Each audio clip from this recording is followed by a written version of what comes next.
Thanks for being here.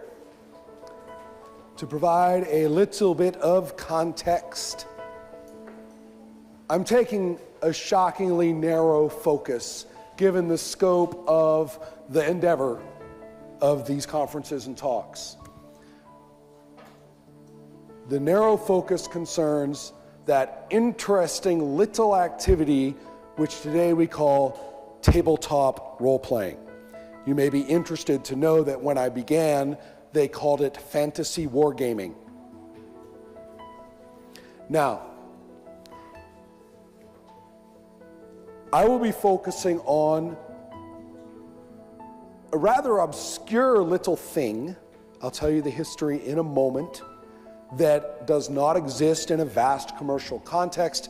It has made no money in terms of ownership, investment, return on investment, stockholders, licensing, anything. I maintain the lessons from it, and a lesson from it, are absolutely crucial to every question I have heard raised before, leading up to, and during our activities today.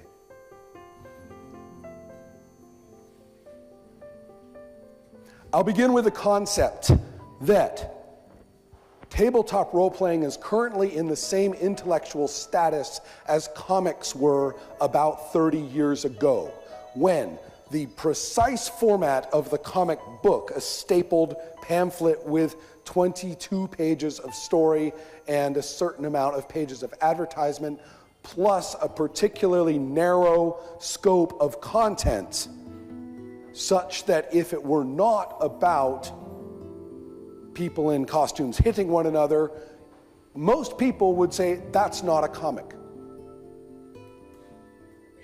It took some effort to generally convince people that those two phenomena, the precise form factor and the topic, were not in them of themselves intrinsic to the word comics, and instead to look at the medium as such. Tabletop role-playing has not yet made that transition. I'm going to suggest that this is indeed the case, that we are not talking about elves and we are not talking about hobby culture. We are not talking about anything except a medium. And I suggest that it is a highly unusual medium. The typical association is with cinema, theater, and literature, which is to say an authored story, which is then encountered in an audience fashion. I'm going to suggest that this medium is extraordinarily different, that instead it is a medium of speaking and listening concerning imagined events, back and forth, back and forth, back and forth, back and forth, not as a means of experiencing the story, but potentially of authoring one. Now,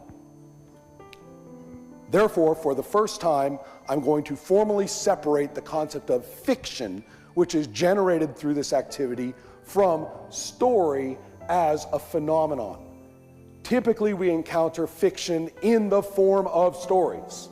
Now we can encounter fiction which is not a story. Some of it is, sometimes.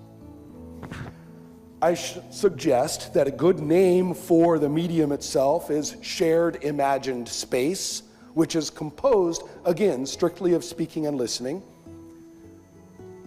that inside it, or rather its components, are both the imagined situation as spoken and heard, and also some sort of systemic activity by which the fiction proceeds. In other words, has time and consequences, situation and system. So therefore, by system, I do not mean roll 3 dice 6. I mean instead whatever we are doing such that upon retrospect, the fiction had time and consequence. What's interesting is, what do we do with it? I just implied a weird thing a bit ago. To many, especially in the way I'm presenting it right now, what else would you do except make a story? Interestingly enough, we can observe more than one thing to do with this medium. It's not my topic today to talk about the diversity or the much blood which has been spilled in dialogue regarding them, but rather to focus on the one, but in passing to say, it's an option. And that option is only realized if there are people who want to do it, which is why I call such a thing an agenda. What we bring to this that we want to do, and more importantly, that is revealed simply through action. That's why I don't call it an intention. An agenda is revealed because that's what we ended up doing. Therefore, I'm talking about an intuitive, observable, unenforced, and unforced set of priorities that are brought to the situation by the humans. And again, it's only one of several possible. But what do we mean by story if we're not talking about it being generated beforehand and then experienced as audience? What's going on in this series of interactions? And interestingly enough, the old habits of cinema, theater, and literature lead people to want to treat this particular activity as if it were, and therefore using the medium to generate a story at the time struggles against other habits of behavior, which is fear that the story won't happen unless I make it happen.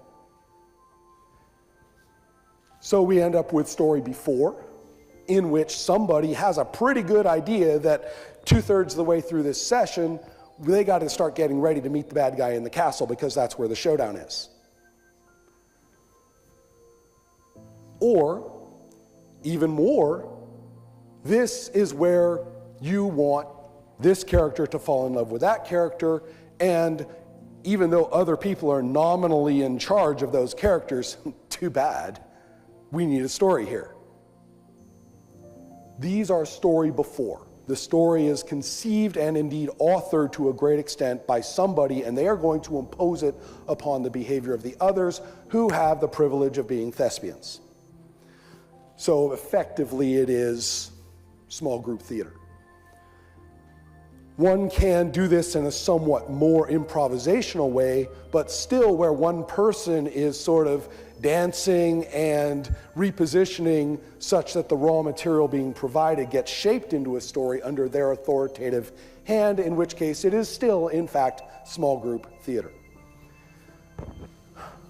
One can also talk about play in which really nothing imaginably interesting or compelling happens during the course of play or has no rising action when it does, and therefore the only way that you get a story is because people edit their memories later. You can also see a more active form of that in which one person's job is in fact to tell everybody how that really was, and then everyone says, oh, okay, I guess that's how it really was, and they move on. Well, I am talking instead about story now. I am talking about taking away all of this imposition, all of this overemphasis on a single authority regarding the outcomes and the meanings of things and the significant events, and instead where the actions, input, and procedure produce an emergent story among us. And wouldn't it be nice if we all just got along and could just talk and do this, and the ideal of collaborative storytelling were a reality? My experience with this suggests that this doesn't work. That unconstructed story by committee is trash. It doesn't work, and it's very quickly not fun. Unconstructed. Now, in 1999 to 2000, I was involved in a website called The Forge, which is to say I founded it, and I also led this discussion community for 12 years. Its purpose, contrary to popular belief, was not to generate an ideology of how to play, but rather simply to promote creator ownership, find in the wilderness of the 1999 internet all of these little role-playing games that people were popping up all over the place, and to play them and discuss them, and in fact build a vocabulary for discussing what we did at the table, which oddly enough in tabletop role-playing culture was and still is taboo. Not very long into the history of the Forge, a cartoonist who played role-playing games just casually for fun, no big design ambitions or anything like that, was inspired by some discussions in some of the existing games and provided 2 pages that had struck him one night. James V. West said, "It just dropped into my head and I wrote it down. Oh, here's what I did, hoping someone finds it interesting," and really thought of this as merely another post out of thousands that you could find. Dropped is a pretty good description of the effect it had on the discussions in terms of impact. It was 2 pages at the time. I wrote on the slide that in 2002, he revised it to 5 pages, but I just reviewed my little document and discovered that the 5th page was actually some of my personal annotations, so you can change that to 4. It remains in precisely this form, these 4 pages, on his website today. The pool has never been otherwise published in any fashion. There is no book. There is no product. It's a free PDF. It may rate, in terms of the diversity of today's role-playing design, as the single most influential game. And I say that as the author of the game, which is usually cited toward that end. How does the pool work? What is it that makes it not just sitting down and doing collaborative storytelling? And what is it that makes exceptionally and inspirationally possible story now? That's what I want to talk about, the systemic aspect of the pool, which, given that it is essentially 2 pages in practice, should be easy. Except that we are dealing with, say, 4 or 5 primates, blessed or cursed with the cognitive capacities described by Chris,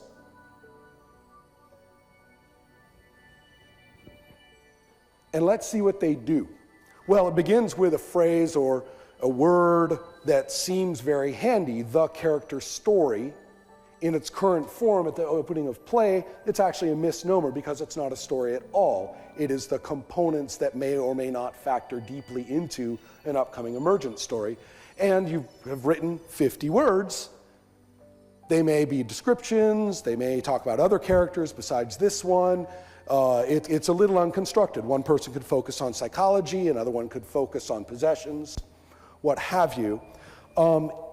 Unlike most role-playing games, this is not some adjunct or add-on or rounder out or colorizer effect upon this formal character sheet, which is most technical. No, this is the character sheet, and after every session of play, you add a bit to it.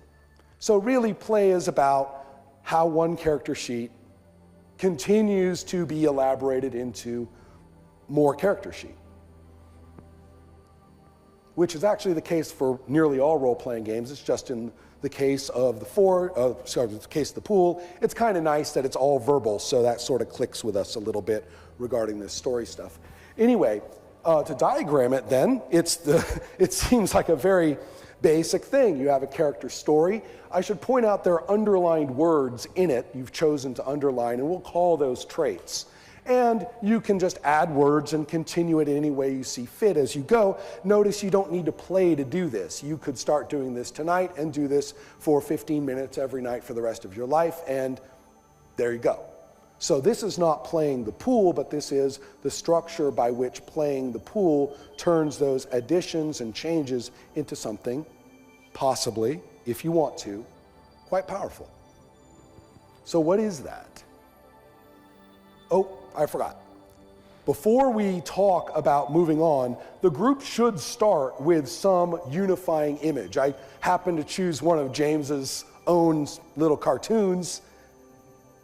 Out of fairness, he is the author of the game after all. But I could have picked any image I want that I found inspiring or that I felt had a lot of inspiring possibility. Therefore, if I had told you, hey, let's play fantasy, and you all just wrote independent character stories, there's a lot of potential for lost, a diminution of the ability actually to work together. Even if I say dark fantasy, or I say cartoony fantasy, or if I were to say a Western, a gritty Western, none of that works. Genre conventions are terrible for this purpose. Instead, it's best to have an image, and I'll give you an example. Let's play the pool, I say, and I pass around or show one picture. You may like it. You may be inspired. You say, I can make a character like that, or, oh, I can make the little dragon that flies around her and there's a buddy, or whatever, right? As you imagine more, as you think about motion of the character, as all sorts of semiotic information is provided, you may despise it. You may say, I don't do objectification. Good, don't play this time. It's an orienter, and it's an excellent one, an image. So just giving a little thought that there's already cognitive motion and thought of interaction with others. Not only am I interested in this image in an abstract way, but I'm also interested in sharing that interest with you, the people right here. Back to it. Making things go. There are some parts of my ideas about role-playing we need to get into. One is the concept of authorities, that limitations on what a given person is permitted to contribute at any given time, understanding what those limitations are, is very valuable. If the words authority and limitations sound negative to you, switch it around. Think of it in terms of different musical instruments. We could play together if we all had exactly the same instrument. We could play together if you have an enormous, phenomenally excellent organ and everybody else has little whistles. But let's think a little bit more about us having different instruments that have more ability to combine in interesting ways, not so imbalanced, but also perhaps quite different from one another. That's what I mean by authorities. When I talk at this particular time in play, I can have an impact this way. This is a wonderful way to avoid the problem of seeking consensus. Seeking consensus is the death of group-oriented interactive storytelling. I'm talking about different ways to contribute that we all know about, and we like it. If I am playing the trumpet, I'm really happy you're here playing the bass. That's one idea. In the pool, this is a fairly traditional construction. One person actually has authorities over the backstory of the fiction, and as we play, initiating new locations and talking about who's in those locations and what they may be starting to do. That's quite traditional in role-playing. Often that person is called the game master, but that is a hideously loaded term that usually connotes more authorities than what I just said. Whereas in the pool, authority over conflict outcomes and the specific narrations of what happened, this is not so traditional in the pool. And that's something we'll be talking about in just a moment. I should define conflicts as being crisis situations or crisis moments. They occur within what we would traditionally call scenes. Scenes are a subset of a larger situation that we all have an understanding about. And I want to point out that only the ongoing verbal interaction makes these things even possible to be considered. That's what I mean by the medium, and this is what I'm talking about in terms of generating fiction through the medium. Conflicts may be initiated by anybody in playing the pool. It's not a game master thing. And they are highly consequential. Even more so, they're not particularly predictable. At first, it's actually fairly boneheaded. When your character's in a conflict, the GM will give you 1 to 3 dice, perhaps 0, although that doesn't make any sense at the moment. And you roll them, and if any die, or more than one, doesn't matter, shows a 1, the conflict goes your way. The conflict operates in favor of your character. That's it. Really, there's no nuance to it. Unlike many role-playing games, there's no mathematical operation. There's no sense of trying to take into account thousands of other things. And if we take a look at it as a diagram, you'll see that there's no connection between adding words to the character story and thus perhaps underlining new traits, or no connection between that and your character going through situational conflict and receiving gift dice. I mean, you could make a connection between the two if you wanted, but it's awfully, what's the word I want? It's awfully wide a gap to jump. When you add the name of the game as a mechanic, bear in mind that there are 15 dice sitting at your elbow, and that you actually could have made your traits get numerical values by spending some of those dice away. So that instead of just that story, you've got the underlying traits, and you've written a little number over some of them, and you have a smaller pool now. You also, if you succeed in a conflict, I should say, you also can use those as dice in a conflict while using that trait. So now you have more dice than just the gift dice, and sometimes maybe you only have your trait dice. And when you succeed in a conflict, you get another die in the pool. At this point, this is a plain old traditional role-playing game. We have what the character can do, what they're good at doing, we have the conflicts that they face, we have what's called in the hobby an experience system, right? Getting the die for being in a conflict. And now you can spend the experience to advance, improve, or modify your character, and that's all. If the pool stopped here, it really would be just a same old role-playing game you could have got any time between 1976 and 1996, or a little later when the pool was written, 2001. And it wouldn't be anything all that exciting, and I would not be giving you this talk about story now, because people would probably be doing plain old story before with it, which is what everybody was used to. So, I mean, it's functional. Let's take a look, right? Situational conflict, you're getting gift dice to roll. You can also roll trait dice when appropriate. If you win the conflict, win meaning your character gets, it operates in their character's favor. The game master will tell you what happened, and no one else, which is also extremely traditional. See, in this construction, the GM now has outcome authority in addition to the others. And you get a pool die. You can either keep the dice in your pool. If you spend it, you get more bonus traits. You and I could play this tomorrow, and how exciting would this be? Well, it depends. There's nothing in there that's inherently particularly exciting. We would have to rely on a romanticization of the activity in order to make it exciting. I do have a couple of best practices slides, ways to make traits more coherent, when you use them, when you don't. I've got a slide about that. For current purposes, we can go back if anybody's wondering, hey, when do you get to use a trait? We can talk about that. Right now, I'll just skip through that slide and move instead to the other aspects of the pool, looking at that dice pool in a completely different way, doing a completely different thing, and here's where the payoff is and why the game is called what it's called.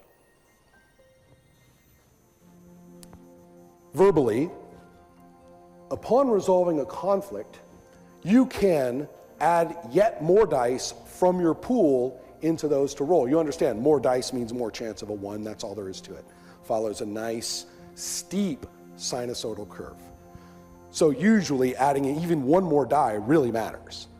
So the point being that you can put pool dice into your pool that you're about to roll, your handful that you're about to roll, and guess what? If you succeed, that's fine. If you fail, among other things, you lose those dice you gambled from the pool. They're gone. So you have a little bit of a risk factor there, and that adds a little bit of fun, but on its own, it's just a gamble, and the thrill only comes from the gamble in a sort of addictive fashion, which has no particular role toward the story itself. However, upon succeeding, you may simply get a pooled, let the GM narrate and get the pooled dice, a new pool die if you want, or you can eschew, which is to say, not get that extra die if you're a pool, and narrate the outcome yourself in what's called a monologue of victory. This is a little interesting. Neither of those by itself is particularly compelling, the latter more than the former, but together, you get a fairly interesting diagram. You get a fairly interesting diagram of adding words to the character's story. All of a sudden, we see a connection there. For whatever reason, what players say in the monologue of victory often contributes very much to what they choose to write at the end of the session. It often is rather heartfelt. We can spend a little time on this slide to really understand what's happening. Note that gambling and losing take on a new meaning relative to whether or not you're going to get that die. And the monologue of victory permits a great deal of outcome authority to the speaker of the moment. That person is not a subordinate to the game master. They don't have to say the monologue of victory and then look at the GM to get the nod that that's okay. Questions at this point? Breaking just for a question or two? Or is this working so far? Okay.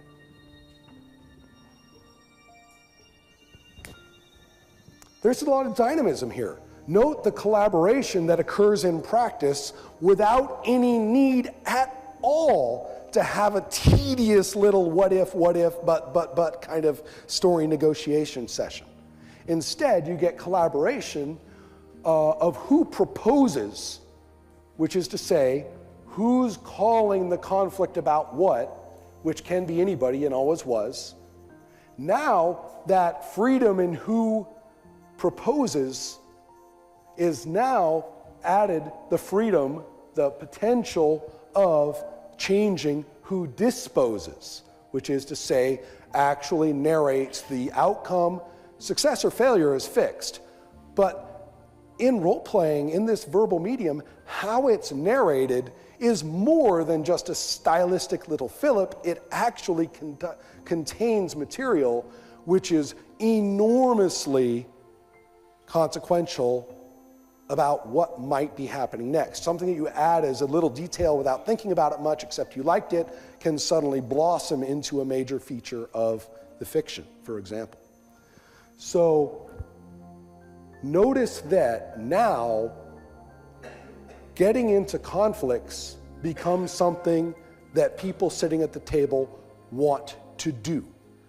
Not just because they want to grab monologues of victory and grab the power, but because it's fun for the brain to manage, do I or don't I want another die? Do I or don't I want to make a monologue of victory? Am I okay with this particular conflict in just letting it be basically won or lost? Or am I going to suddenly think of this as a conflict that I feel needs theme music? In the moment. Nobody in this group, no game master said this is an important scene to you. See how important it is? Don't you feel how important it is? I'm telling you, this is an important scene. No, now we know it's important because you grabbed a monologue of victory and you ran with it, and we also know it's important because someone else says something that's inspired by it. It ramps up the collaboration, again, with no need for committee-style negotiation or consensus.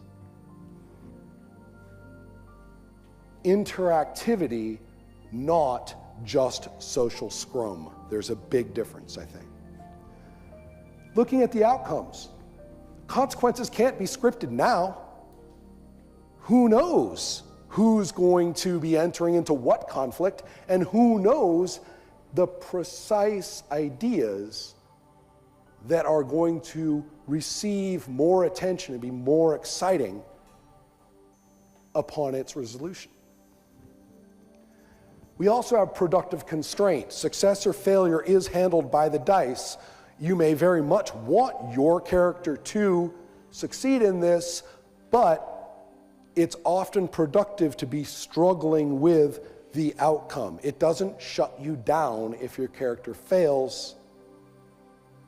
There's plenty of room to say, okay, now the whole situation means this, not that. A failed roll in many role-playing games merely says, okay, I missed this time, I'll take another hack again when my turn comes around. Here, we're talking about the resolution of conflicts. And they resolve. They don't just get tried again or continued. That's what I mean by productive constraint. Everybody's working with a genuinely changed situation, and they have to kind of adjust to it because it wasn't necessarily the one that they either anticipated or wanted. It's worth remembering that narration isn't control. Outcome narration isn't control over play. The player does not achieve, for example, or get backstory authority. If you say, okay, I win this roll, I'm trying to find out something from this terrible person, and I won the roll, okay, I know what, I'm taking a monologue of victory, and you describe how you get this person to say what, tell you what you want, but that doesn't mean you have authority over what they say about the truth of who murdered who in the past or something. You'll have to ask the GM what that is, and the GM has to cough it up. And you say how they tell you.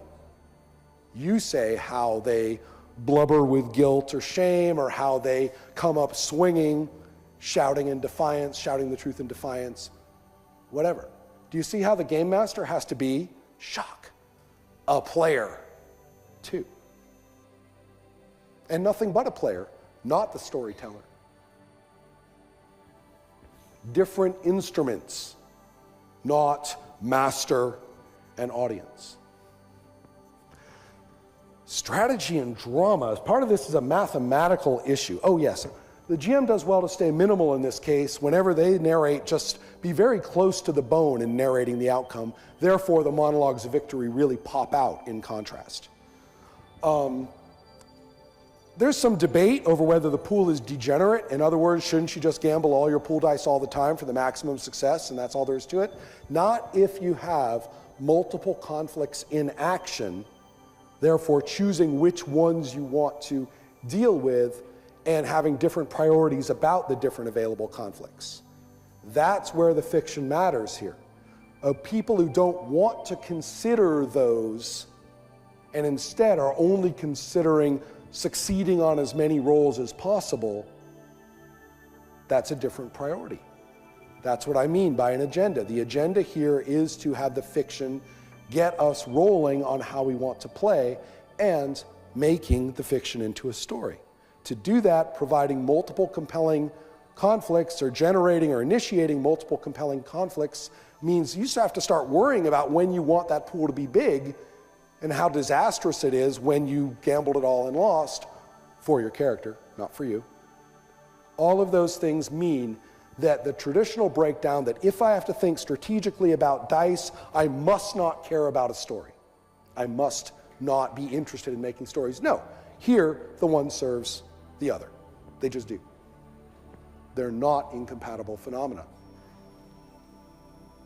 Because there's no game to win in the strict sense of a competitive activity in which one's strategizing over probabilities is the sole and core metric, or the, shall we say, skill. So a few interesting things for those of you who are familiar with tabletop games. There's no damage system. There's a subroutine where the GM or somebody has to say whether this is a lethal conflict or not, so your character can be at risk of death, but if it's not, you're not.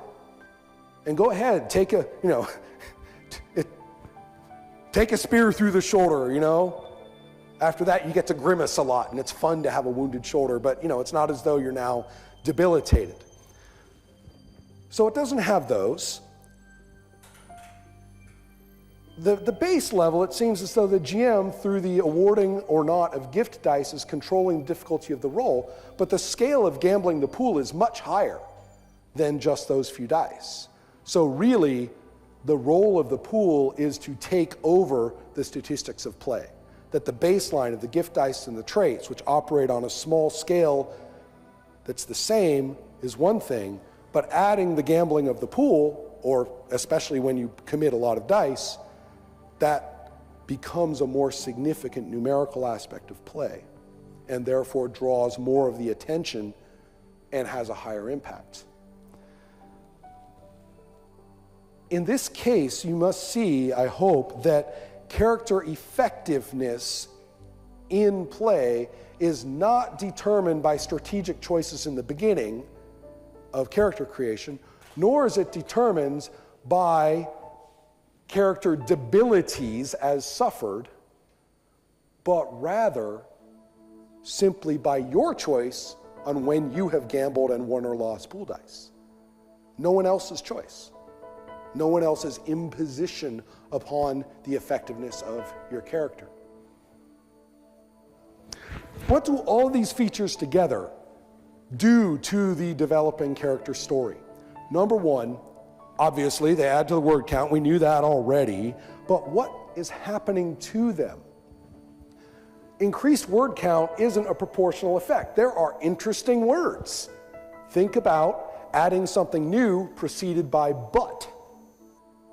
Think about taking something that's right there on the sheet and inserting the word former. Adding words just doesn't mean adding a new sentence at the end at all. That's different. That's really different, first of all. Second, you can change your character in a way that could be a little boneheaded. You just keep adding things your character can do. They get more skilled. Sometimes that's fun to round out the character in ways that the initial words didn't let you, the initial word count. However, think of the diversity of these changes. The pool is wide open to what you care to write about your character, changes in perspective or new perspectives or a revelation of perspectives that were currently completely absent from the story. Social positions. It's much more than just getting a new sword with a magic property. It's much more than just having more wealth. Those can be involved or not. This is not character advancement in the sense of resources and effectiveness as most of the traditional role-playing games have been built. Emergent structure does occur. Over a few sessions, natural paragraph breaks occur. Given the nature of the fiction in question and the way the interactions go, playing the pool tends not to meet the traditional ideal of if this game is good, we will play it forevers. But instead, endings occur. There comes a point when the nature of the climactic events is such that the character story itself has taken on the properties of a story. We have one. We did one. It's here. Did I have to, at any point, break my notions and my love for the character, misplay the character in an aesthetic sense so that we would get a good story? You tell me, do you see that in the pool?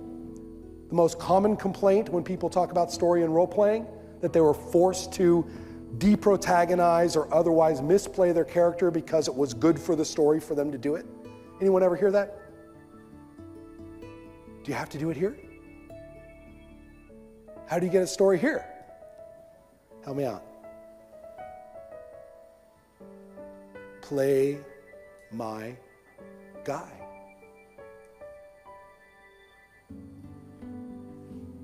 That's it. I maintain that story creation is easy, not hard.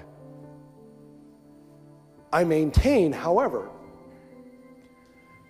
that one needs to have the inclination There is no discussion of, I will show the next slide. I do not consider a role-playing game system story-oriented, to use that horrible phrase, to be one that produces a story no matter what chimps happen to be sitting at the table.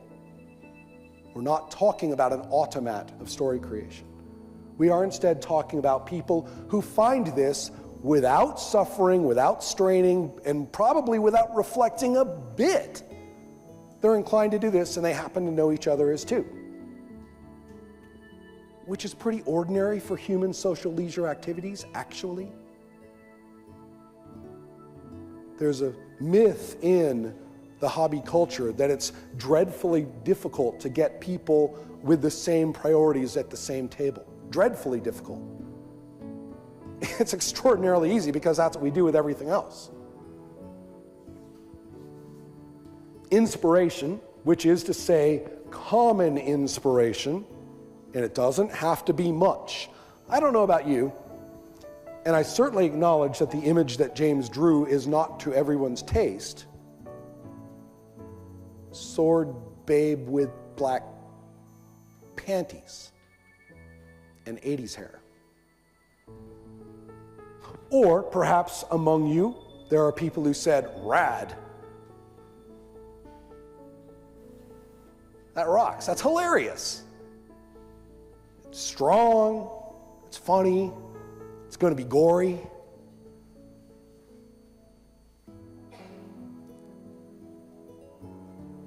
Given an inspiration that the people who are about to play do say, let's do that. And there's no reason to have that character in the story. It's just inspiration. Now what we're lacking is the means. Do you see that the pool as a traditional structure, before adding those particular features, you could use it toward the generating of a story, but the systemic aspects really aren't helping you much. They are making it possible, but they are not really inspiring or facilitating that particular priority.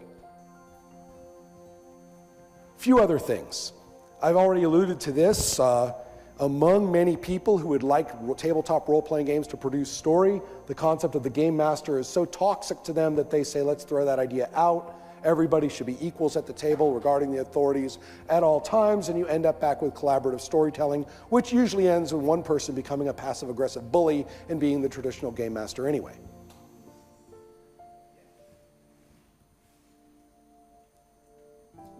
I pause to hear all of the grunts of acknowledgement and shame in the room.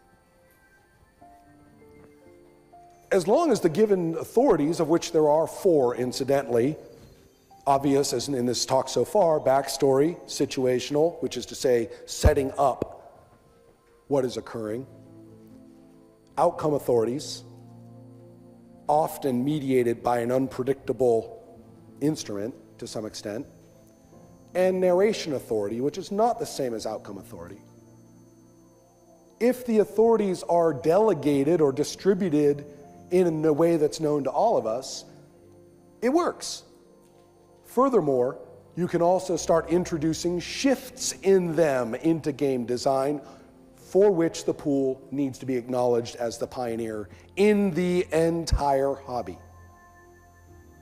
The first published role-playing game was Dungeons & Dragons in 1974. The activity was widespread in a scattershot fashion across hobbydom, at least by 1968. It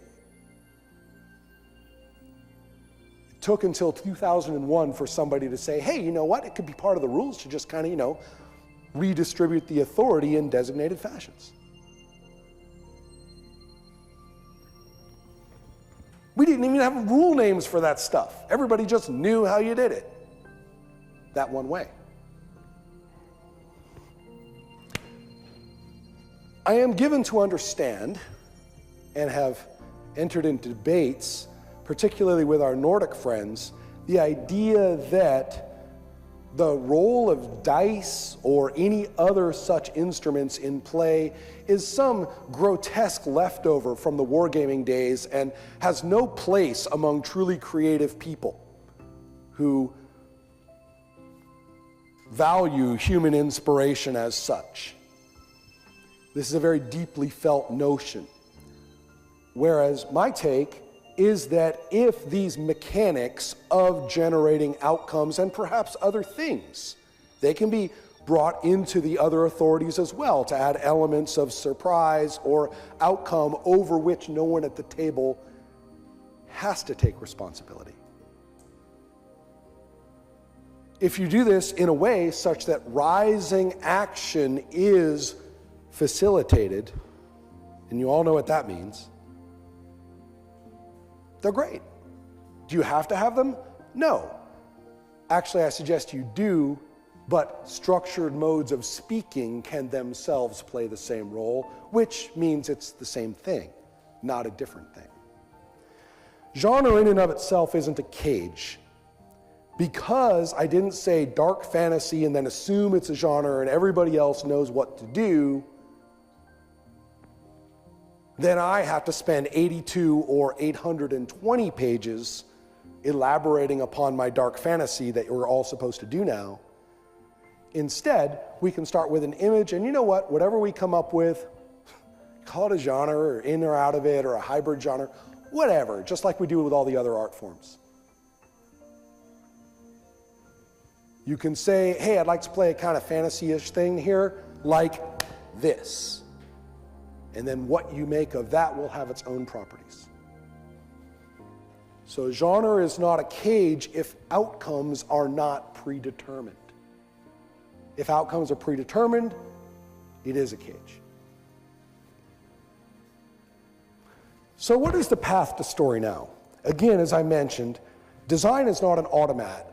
The pool is not the example of story now role-playing games. It's one way to do it because every single relevant aspect of play is actually known, how we do it. And there are enormously different ways of doing it. There are plenty of wonderful games that don't use dice. They use other mechanics that aren't just dice substitutes, like random draws or something, but genuinely different mechanics. There are completely different ways of setting up backstory. There are games that do begin with a fixed setting. All sorts of ways in which play that facilitates story now can occur. The pool led to itself to at least a dozen variants that were written within the first couple of months.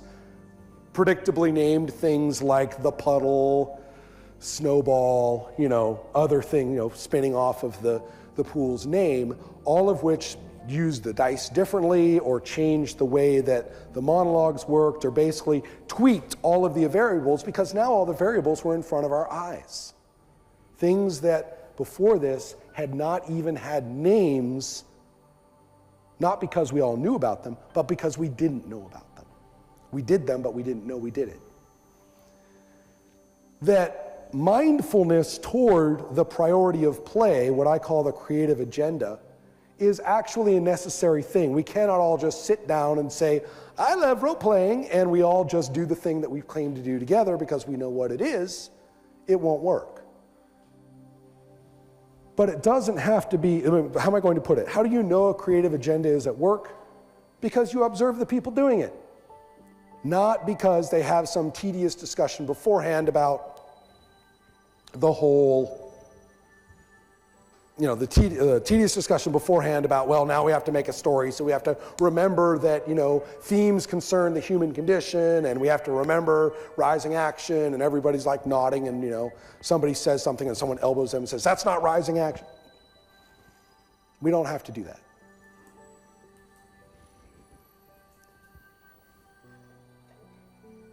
I use agenda, as I said, because, again, it is expressed through action and through mutual enjoyment to confirm it, not because you say, I intend to do it beforehand. Further, I say system does matter because those procedures of play are either irrelevant, the Italians call that parpuzio, by the way, You do a bunch of stuff like roll dice and like put numbers down and stuff like that, but one person at the table is totally controlling the nature of the outcomes and their consequences anyway. I call that in English illusionism, when everybody was still sort of pretending that they did, you know? I play my character, but the GM tells the story, like so many rulebooks say. But systems which actually facilitate the priority at hand, usually in some specific fashion, well, of course, in some specific fashion, are possible. And strangely enough, the whole thing becomes, and this is another word my Nordic friends don't like, fun. What a shock. We made a story together and it was fun. Did we author the story? Well, yes, but not in the sense of some closeted acts that occurred before the story experience began. Were we audience for the story? Yes, we were, but not in the sense of waiting for the prepared story to arrive to us. We pulled the whole process out of that weird closet and turned it into something that we're just doing. Thanks, of course, to the organizers. Thanks to my fellow speaker. Thanks in absentia to James, who still is publishing comics and irrepressibly illustrating other people's role-playing games. Please feel welcome to visit me at my website, which is actually quite dreadful, so maybe not. I mean, be welcome there, but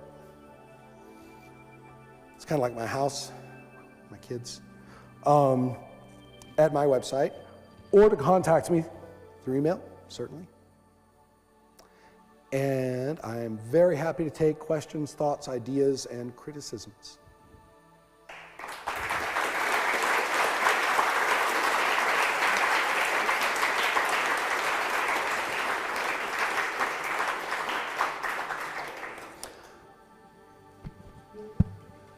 Oh, shoot. Okay, I'm going to flip back to that diagram that looks like that. Question 1. You're going to have to do a lap. Way back there.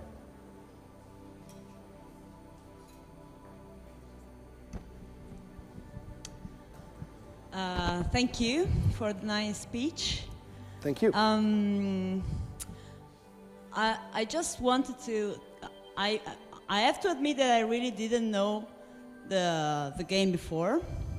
I'm not that much into gaming, but I'm more into storytelling. And I just would like to ask your opinion about, in this game, to create the story, the basics, as you describe them, are the traits of the characters and the conflicts that are generated by among the characters. So do you think that these two elements are the most basic element to create a story, or do you think that there are other elements that are necessary? Let's talk about the term you used, trait. One of the beauties of the pool is that it is so unconstructed.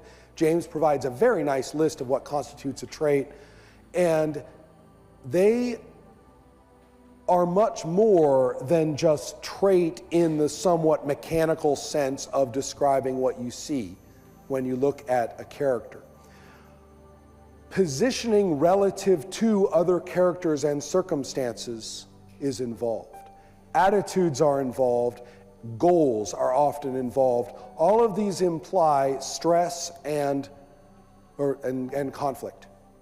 You don't have to work to make your character be a tormented, bitter, vengeance-seeking, proactive individual. Even just a little bit of attention does two things. It rounds out the setting.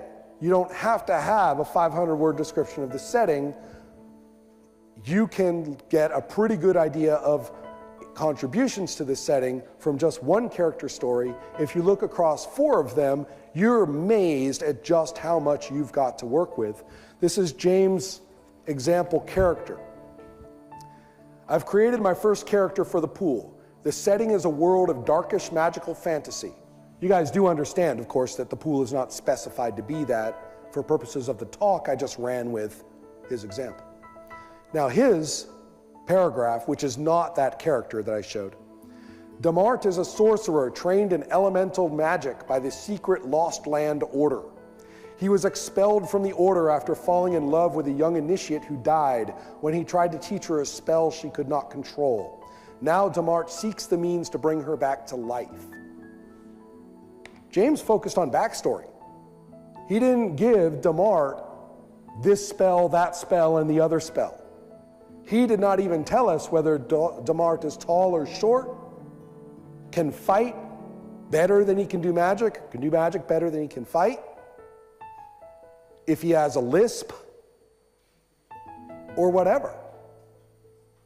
Another character story may focus much more on those things. But do you see how much you learned about the setting in this case?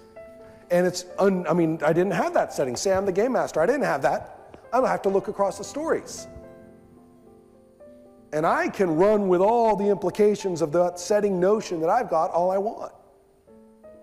So yes, the traits matter, but the traits are more than just traits. Now the other one you talked about was the systemic element. And absolutely, the systemic element is the physiology of the emerging fiction. And it could just be rules for how we talk to each other with no other instruments. It could be vastly more instrumental, if you will, than what we see in the pool. It could involve, in fact, damage rolls and things like that. It depends on the combination of all of them, particularly as they apply to permanent change in the character. I'll say that again. Particularly as they apply to permanent change of any kind, whether to the character or to things the character affects. All of those are what make it an activity of its own with properties of its own. It was considered quite heretical to say that, those three words, system does matter. I authored them in 1999 in response to what I heard over and over and over again, that system doesn't matter. In championing my defiance of that concept, it just dropped into James' head one day. And it really is very easy. Other questions?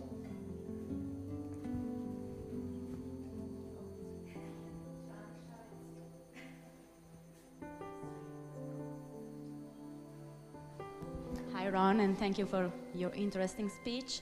You said that narration is in control. So, what do you think is it possible to describe the relationship between the game master and the players? I mean, is it possible to talk about a sort of co-authorship in that sense? First of all, bless you. First of all, your construction is very, very revealing. The game master. And that's not just a definite article, is it? In the hobby culture, it's not like the ball, the dog, the player, the dice, the game master. No. That's the freaking game master. Many different phenomena have been squashed into that term, I think, in an incredibly negative and unhelpful way. First, all kinds of social phenomena. The organizer of the game at a social level, often the host of the people in a given spot, the person who has the interpretive role of dealing with any written rules. Those are all three different activities, aren't they? Oh, the emotional arbiter of what's appropriate for different people to say to each other on a purely personal level. First of all, some of those things I'm not exactly sure I want to have around anyway, particularly the last one. The others don't necessarily all have to be the same person, but they are in many cases, or squashed together as much as more tending to be squashed together than not. And that same person is supposed to be the person who has all the authorities. All of them. I can describe the outcome, but it doesn't work unless the GM nods at me and we all see them nod. Do you see that that particular game master is not really what I mean? I like to talk in terms of different tasks in play. We can call some of them GM or game master tasks only because they have been historically squashed. But in practice, they can be distributed very differently, not only differently, but second order differently, meaning in multifarious ways. And elaborating upon what those different tasks are, the authorities are just the beginning. There's quite a vocabulary built up for this. And once you realize that all of them are switches and dials to play with, the different combinations can be assessed for their utility towards specific priorities, making system matter far more than it did before. And so in that sense, I'm afraid I'm sort of negating your question. Player is anybody, contributor to the fiction. After that, it's distribution of different roles, tasks, and responsibilities, and forms of trust. If you want to call one of those people the game master in a legacy sense, particularly when they hold the specific authorities you see in the pool, go ahead, but it doesn't necessarily have to carry all that evil baggage, and I use the word advisedly, from those the previous years. Does that help a little?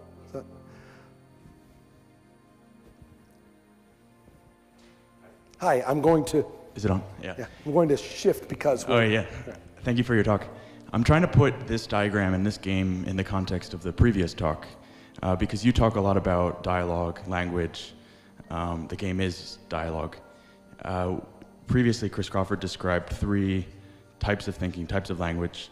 The pattern thinking that comes from the Socratic method, the sequential thinking or logic that comes from Aristotle, and then a new paradigm of the subjunctive thinking that comes from computer languages.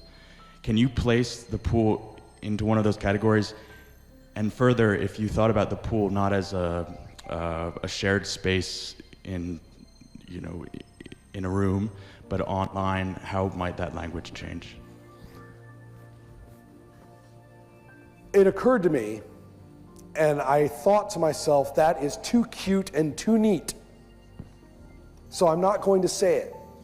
I haven't had time to think about it. I haven't had time to digest it and see whether I myself am merely pattern thinking when I say this. So as pure coffee talk,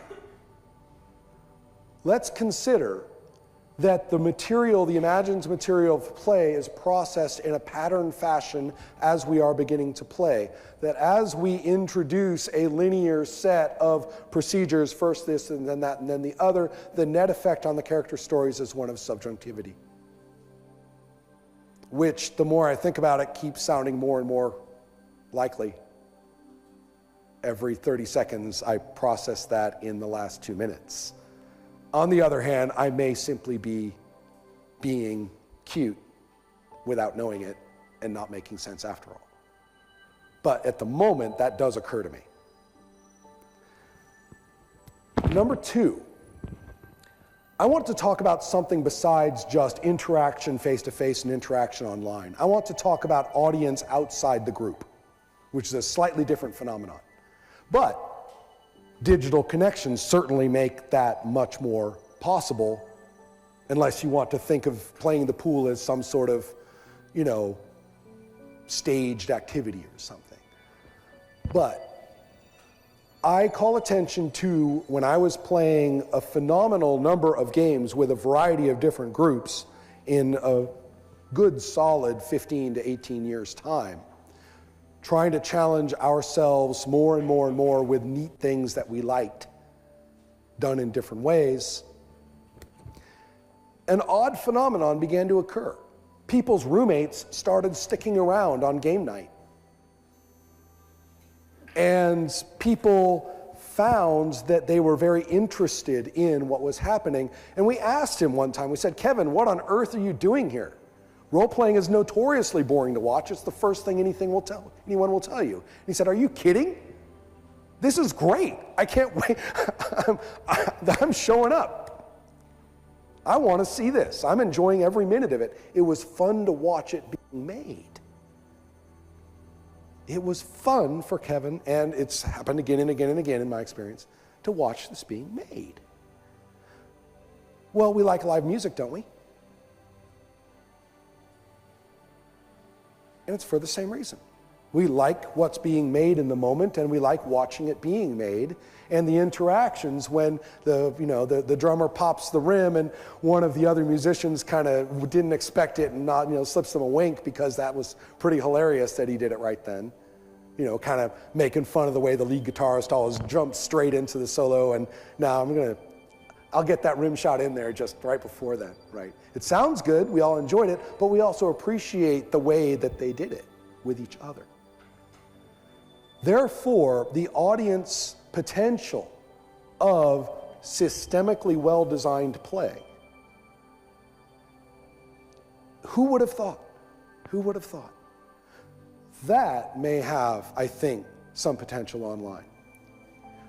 I also was surprised at how my insistence on rigorous dialogue about what you really did during play, don't just recount the fiction, much of which is probably fabricated anyway. Let's talk about what you did during play. It was terrifyingly difficult to get people actually to confess what they did at the table. I used the word closeted in the past regarding the private creation of fiction. However, the action of role-playing traditionally in the hobby has also been self-closeted. People treat it very much as a deviant act that they get together in secret to do.